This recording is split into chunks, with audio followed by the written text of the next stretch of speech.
Hello, I'm Dynast Amir.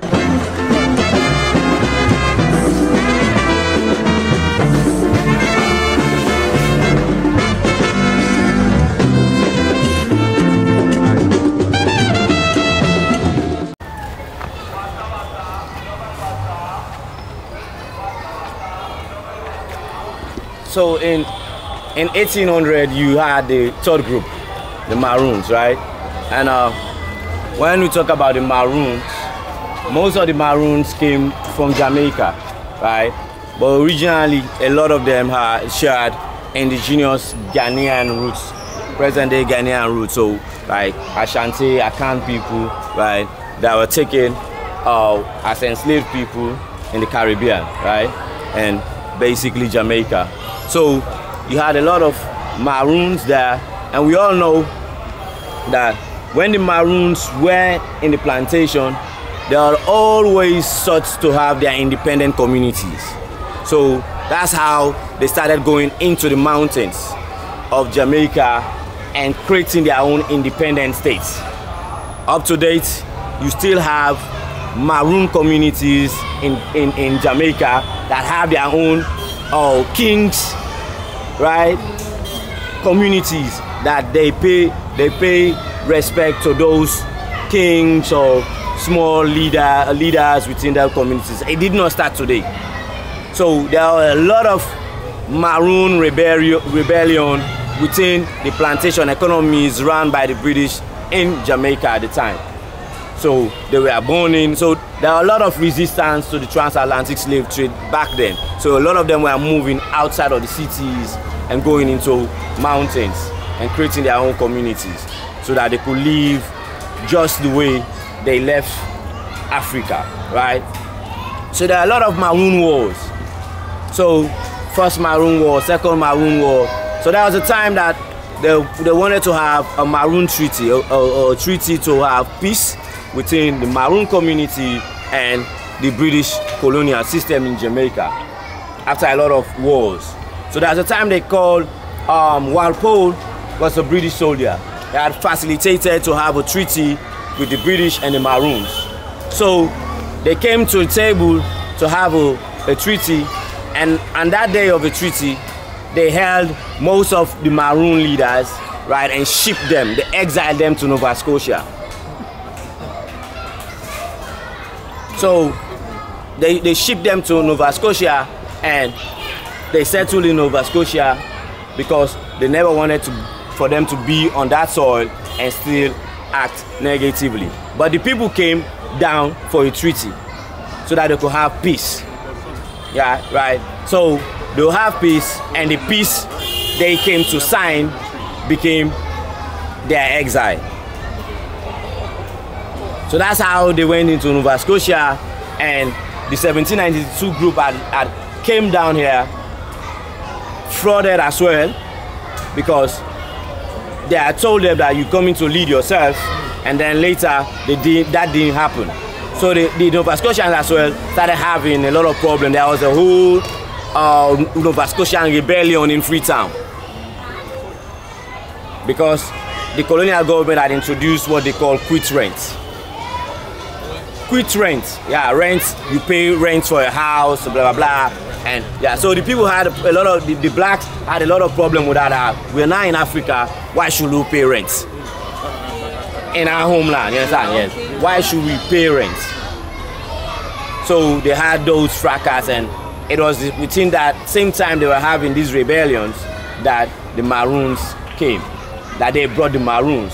And they even used the Maroons, because the Maroons were fierce fighters, they used them to quell the rebellion of the Nova Scotians here, which also opened a lot of disgust between the black Nova Scotians and their black brothers who were Maroons. That how did you allow yourself to be used to quell the black rebellion on the black soil? So, and they even had a lot of problems with, say for instance, if I'm a Maroon, I will not allow, or the Nova Scotia, I will not allow a Maroon brother marry my daughter. So there are a lot of tense relationship between the two groups that only started shaping themselves when they started having a lot of intermarriages and then dissolved those old threads, right? That's how. So the Maroon community, they established this church. This church is known as St. John's Maroon Church. Yeah, right. And most of the Maroons were never Christians. Okay. Yeah, they practiced their traditional life. So they were they networked with the Nova Scotians, then who left Nova Scotia came here, who most of them were Christians. That intermingling started making them accept what you call new Christianity, right? So even with them creating their church, it was Christian, but they had their own African sense of how they practiced their Christianity around it until it evolved to a new Methodist church or whatever, right? So, and it was that small group that accepted Christianity that created this church within their community. So most of what you see here today, even with the old bell there, was taken from their last slave ship. So the last slave ship they came with as well, they break all of those boards and use it to construct the church. That's like a symbol of we are done with enslavement. We are now in the motherland, so we're going to put this ship down and use it to build our community. So some of the stuff you see inside the church, where they use it to create the church. Even the bell, you move outside, you see there is the bell here.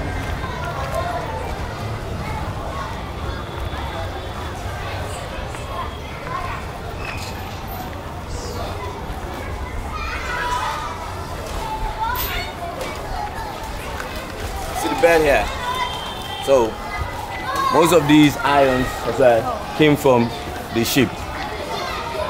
So they use it to call people for fellowship. So this how the church is all of us. You get the key for opening. He takes care of the church. Right. So up to date, you still have some descendants of Maroons that still come here to worship.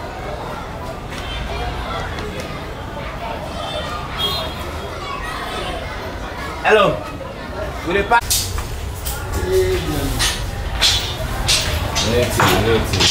Welcome.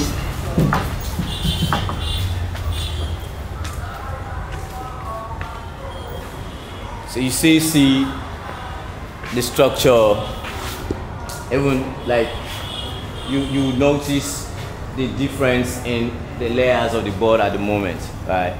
These ones we fixed from the commission because this side is the national monument.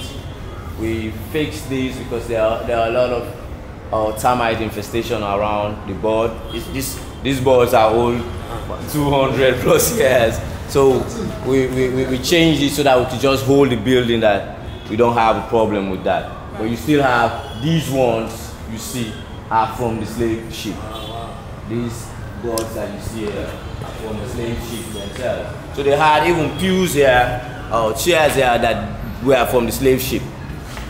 And then they took it backward now. Like they changed it into most of these pews, like old structures.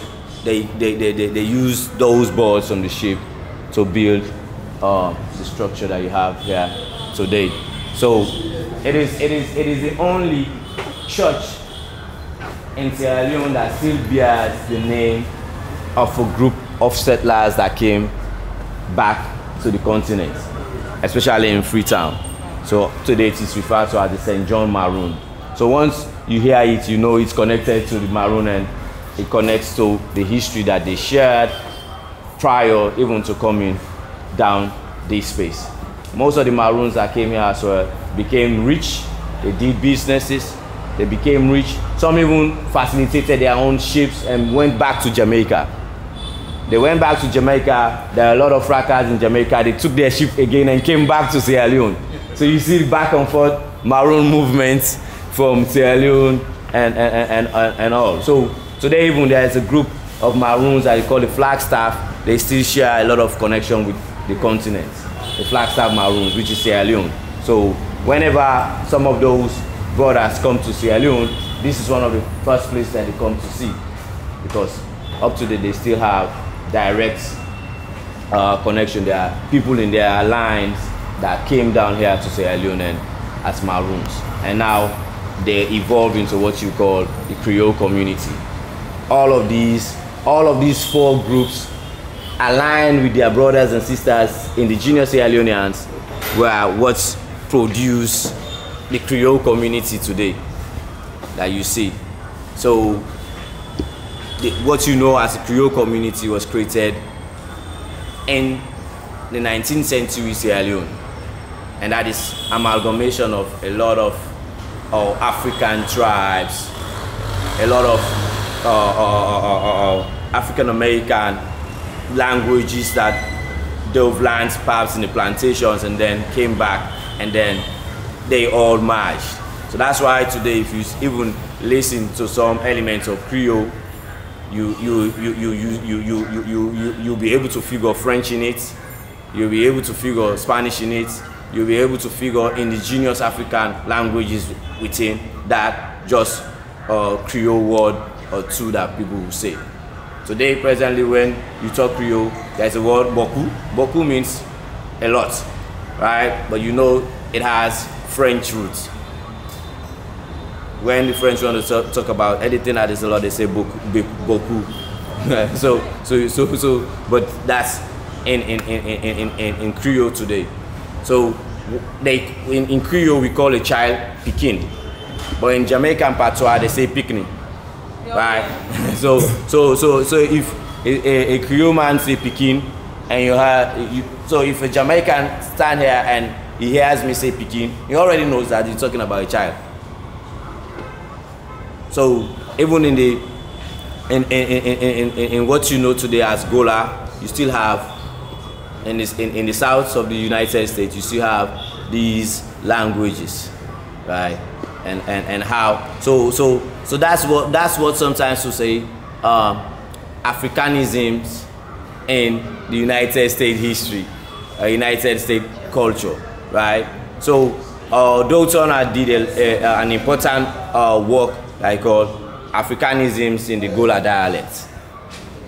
Africanisms in the Gola dialect. It's just trying to talk about how Africa, the culture, is still within cultures practiced outside of the continent. So, and these Gola Geechees today have strong connection with Sierra Leone, because it is a production of Mende, Timini, Locals, and all going there, and after, because they were in the plantations, they forged themselves in a rich community, and they produce what we all know today as Gola Geechee, right? And most of them have direct relationship with Sierra Leone. So this is an intact African community that you can still reference to Sierra Leone, right? Because most of black brothers and sisters still in present day, even if they are out of the corridors, but they still have link in the corridor. Somebody will say, my 5th grandparents was held as an enslaved person in South Carolina or Georgia, right? So that's how we produce, Africans produce. So it's also important that for us to know that Africans didn't lose their culture because they were taken out. Because cultures are not just physical or what you call tangible. There are things that we call intangible heritage, right? Your DNA can be touched. That's something that nobody can take from you. It's intangible. The culture and memory that a lot of our forefathers went with, you can't take it. So they can still use their culture and memory and produce something that speaks to the roots of where they're coming from. So if somebody says that Africans lost their heritage because of the transatlantic enslavement and movement, that's a very big lie. Because you can take an African without a clothes, without any products of a culture, like having your band or whatever, your beads. You can take an African naked, but the culture and memory of that African is not naked, because it travels. That's a sight. It travels with it. So he can still produce beads in the United States and reference his ancestors through that bead. So that's how cultures were reproduced and communities were created with an African sense outside of the continent that we call today the Afro diaspora. So we still see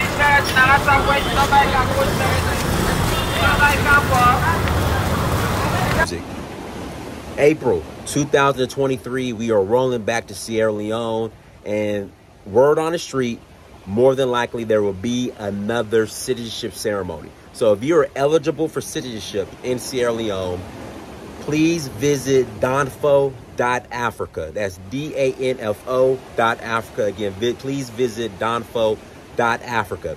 Even if you're not eligible for citizenship, we are still rolling to Sierra Leone next April of 2023. April of 2023, we are rolling back to Sierra Leone. We'll love to have you. If you guys hear the waves in the background and the sea, that's the Atlantic Ocean. I'm in Senegal right now. My hotel, the back patio, is right on the water. Check this out.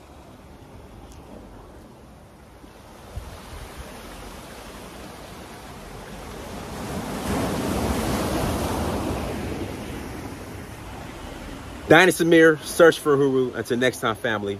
Peace.